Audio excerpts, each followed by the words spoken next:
डंडे ईंट पत्थर क्या नहीं चला सीतामढ़ी में। दो पक्षों में ऐसी हिंसक झड़प हुई कि शायद ही आज से पहले कभी भी ऐसा आपने देखा होगा। सीतामढ़ी जिले के परिहार प्रखंड के मशाह गांव में जमीन विवाद को लेकर दो पक्षों के बीच हिंसक झड़प हो गई। देखते ही देखते विवाद इतना बढ़ गया कि दोनों तरफ से जमकर मारपीट और हंगामा शुरू हो गया, जिससे पूरे इलाके में अफरा तफरी का माहौल बन गया।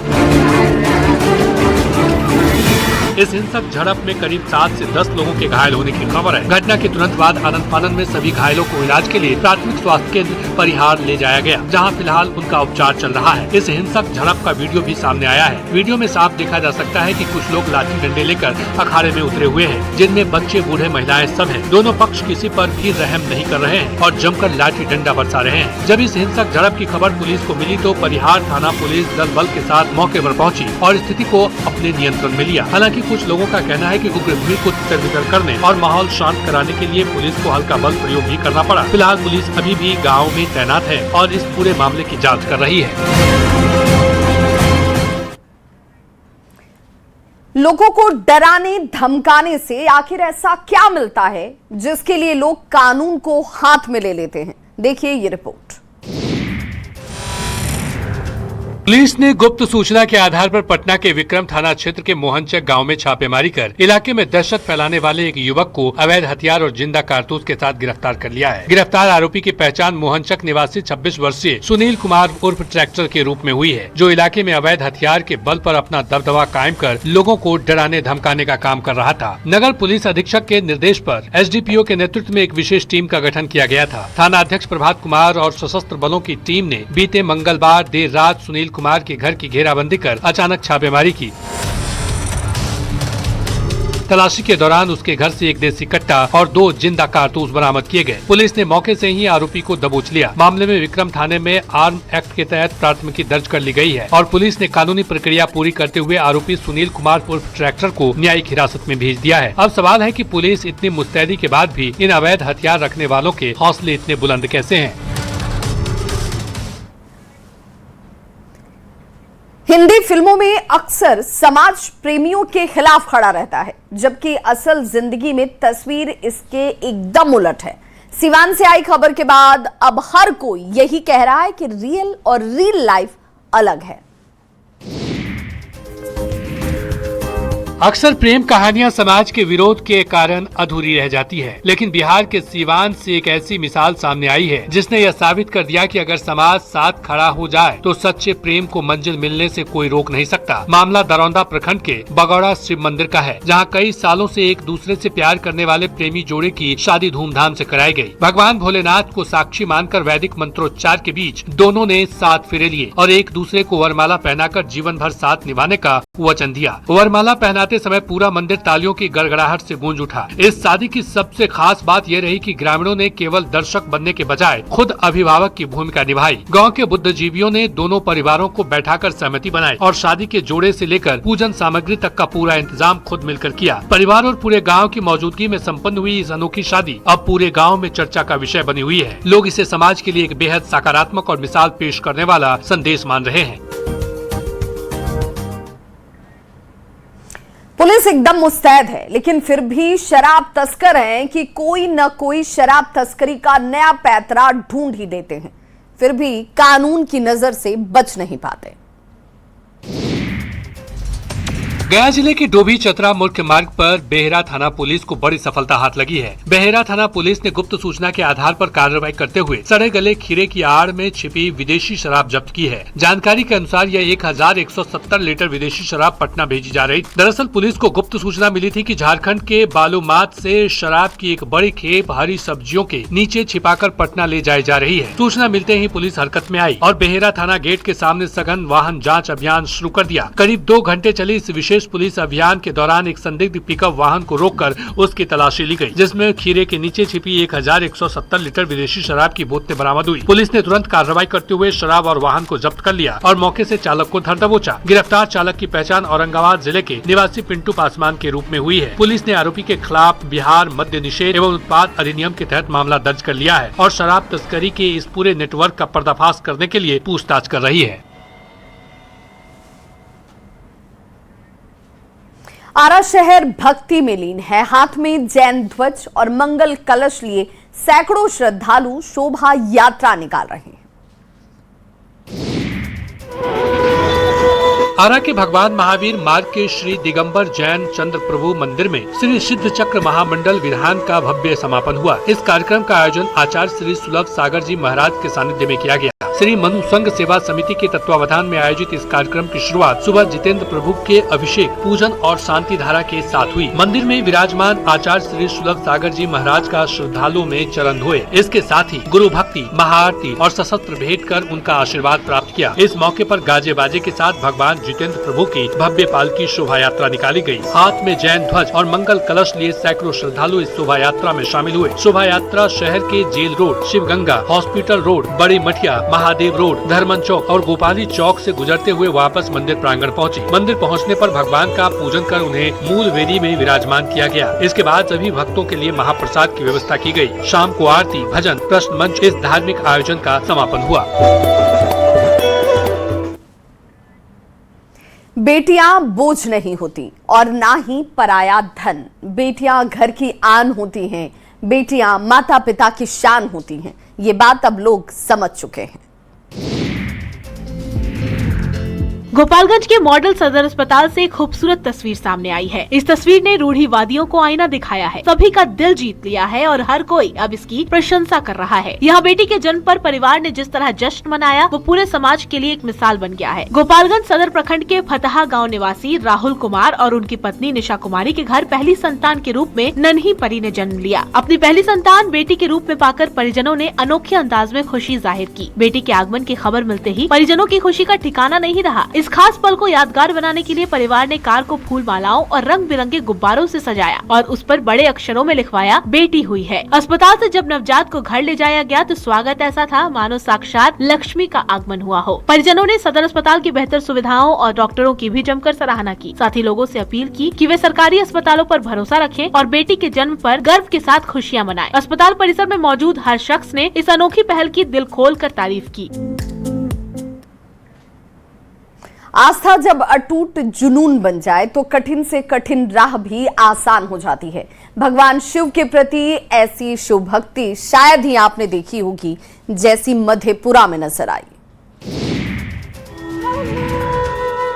खगड़िया जिले के रहने वाले रुपेश की अनोखी शिव भक्ति देखने को मिली है, जहां बेलदौर प्रखंड के बेला पीरनगरा गांव निवासी रुपेश कुमार ने अपनी भक्ति और मजबूत संकल्प की अनूठी मिसाल पेश की है। रुपेश ने अपने घर से मधेपुरा के प्रसिद्ध बाबा सिंहेश्वर नाथ मंदिर तक की करीब 70 किलोमीटर की दूरी किसी गाड़ी से नहीं बल्कि स्केटिंग करते हुए तय की। 70 किलोमीटर की लंबी और कठिन दूरी तय कर जब रुपेश बाबा सिंहेश्वर नाथ धाम पहुँचे, वहाँ मौजूद श्रद्धालुओं और स्थानीय लोगों की भारी भीड़ जमा हो गयी। रुपेश के इस अनोखे धार्मिक जुनून को देखकर हर कोई दंग रह गया और लोगों ने फूल मालाओं के साथ उनका भव्य स्वागत किया। यात्रा के दौरान रास्ते में जगह जगह श्रद्धालुओं ने रुपेश का हौसला बढ़ाया और उनके लिए ठंडे पानी, बिस्किट और अन्य खाद्य सामग्री का प्रबंध किया। अपनी इस अद्भुत यात्रा पर रुपेश ने बताया कि वे पिछले 2 सालों से लगातार स्केटिंग का अभ्यास कर रहे थे और ये उनकी पहली धार्मिक स्केटिंग यात्रा थी। रुपेश की भक्ति यात्रा यही थमने वाली नहीं है। वो 9 अगस्त को इसी तरह स्केटिंग करते हुए बाबा बैद्यनाथ धाम देवघर के लिए रवाना होंगे और भोलेनाथ के दर्शन करेंगे।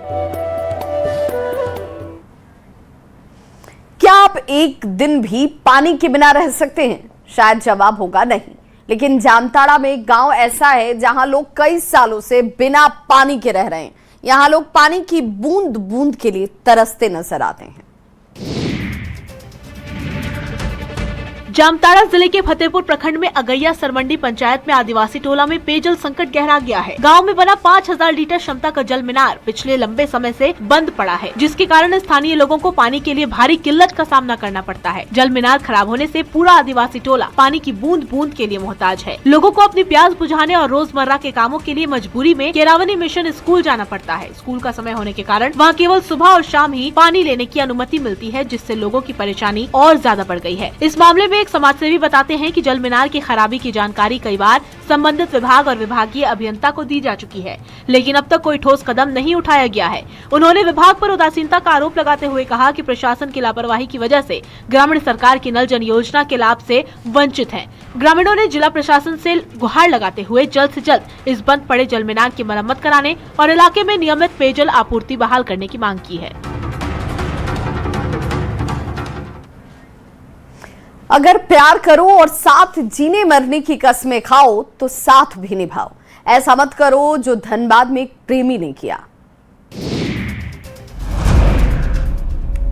धनबाद में एक युवती ने अपने प्रेमी और उसके परिवार पर 6 साल तक शादी का झांसा देकर शारीरिक शोषण करने का आरोप लगाया है। इसके अलावा 20 लाख रुपए के जेवर और नकदी हड़पने का भी गंभीर आरोप लगाया है। मामला धनबाद के दुहाटांड कुम्हार पट्टी का है। पीड़ित प्रेमिका के अनुसार झरिया के रहने वाले विकास साव के साथ उसका 6 साल से प्रेम संबंध था। आरोप है कि इस दौरान शादी का भरोसा दिलाकर आरोपी ने बीमारी और अन्य बहानों से करीब 20 लाख के जेवर और कैश ले लिए। 16 जून को स्थानीय गणेश मंदिर में दोनों की शादी भी हुई, लेकिन सिंदूर भरने के बाद आरोपी युवती को छोड़कर फरार हो गया। पीड़ित का आरोप है कि धनसार थाने में शिकायत करने पर पुलिस ने उसकी मदद करने की बजाय उसे डांट कर भगा दिया। उधर आरोपी पक्ष जान से मारने की धमकी दे रहा है और केस को वापस लेने के लिए दबाव बना रहा है। न्याय नहीं मिलने से आहत पीड़ित ने धनबाद के उपायुक्त और वरीय पुलिस अधीक्षक से न्याय की गुहार लगाई है। साथ ही चेतावनी दी है कि अगर जल्द कार्रवाई नहीं हुई तो वो खुद को खत्म कर लेगी। फिलहाल इस पूरे मामले में पुलिस ने कोई आधिकारिक बयान नहीं दिया है।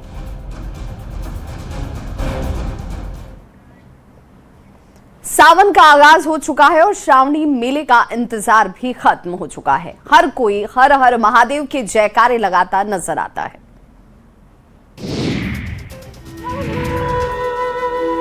दुमका के विश्व प्रसिद्ध बाबा बासुकीनाथ धाम में आषाढ़ पूर्णिमा के पावन अवसर पर राजकीय श्रावणी मेला 2026 का विधिवत उद्घाटन किया गया। इसके साथ ही 1 महीने तक चलने वाले पवित्र सावन माह का औपचारिक शुभारंभ हो गया है।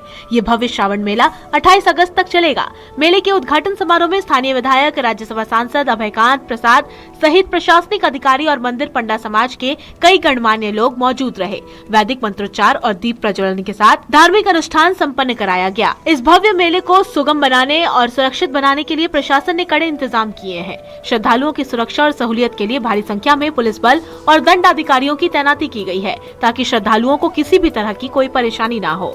आगामी 1 महीने तक पूरा बासुकीनाथ धाम बोल बम और हर हर महादेव के जयकारों से गुंजायमान रहेगा। बाबा वैद्यनाथ का जलाभिषेक करने के बाद कांवरिये बासुकीनाथ धाम पहुंचकर पूजा अर्चना करेंगे और अपनी यात्रा पूरी करेंगे।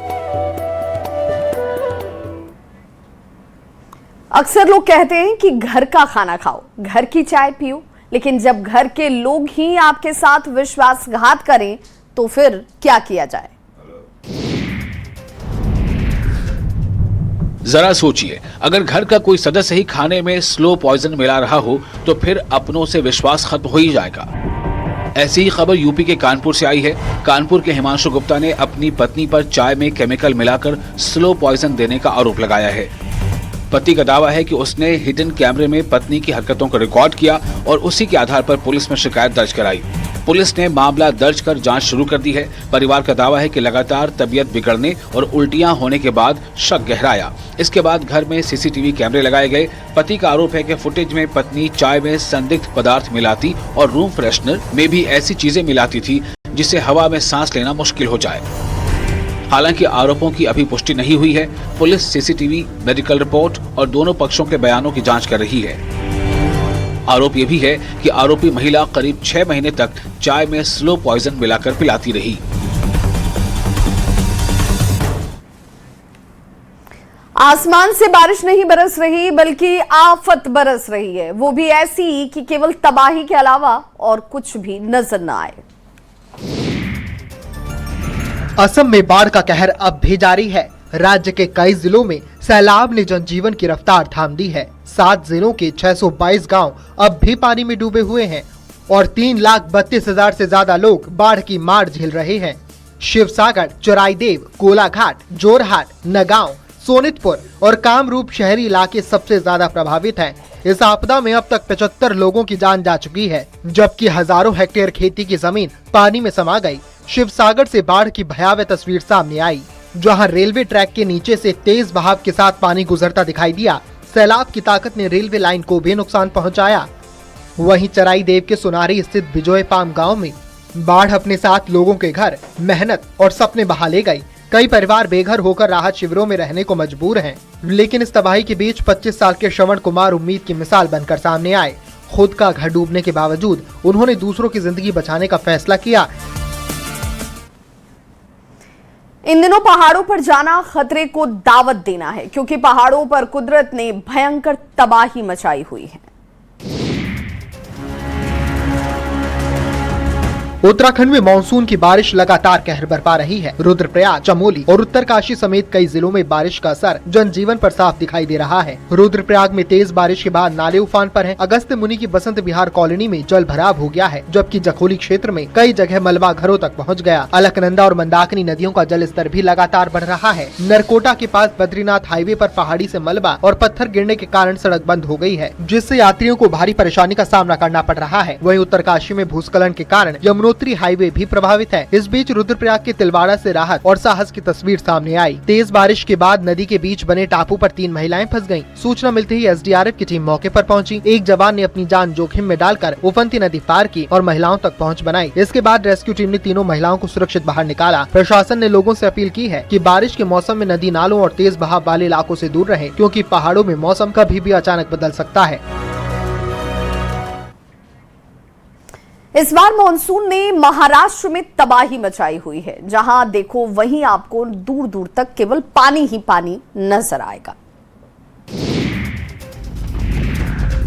मानसून की बारिश ने महाराष्ट्र में ऐसा कहर बरपाया कि कहीं स्कूल में बच्चे पानी के बीच फंस गए तो कहीं झरने का तेज बहाव पर्यटकों की जान पर भारी पड़ गया। नागपुर में आसमान से बरसती आफत ने सोमवार स्कूल को संकट में डाल दिया। भारी बारिश के बाद स्कूल परिसर तालाब में तब्दील हो गया और कई छात्र पानी के बीच घिर गए। हालात बिगड़ते देख राहत टीमें मौके पर पहुंची और मोर्चा संभाला। रस्सियों के सहारे चलाए गए रेस्क्यू ऑपरेशन में बचाव कर्मियों ने एक एक बच्चे को सुरक्षित बाहर निकाला। हर कदम पर सावधानी बरती गई और आखिरकार सभी छात्रों को सकुशल बचा लिया गया। वहीं रायगढ़ के जैनित वाटरफॉल पर मानसून का खतरनाक रूप देखने को मिला। तेज बारिश के बाद अचानक बढ़े जल स्तर ने करीब 70 पर्यटकों को बीच धार में फंसा दिया। सूचना मिलते ही पुलिस और फायर ब्रिगेड की टीमें पहुंची और घंटों की मशक्कत के बाद रस्सियों के जरिए सभी पर्यटकों को सुरक्षित बाहर निकाला।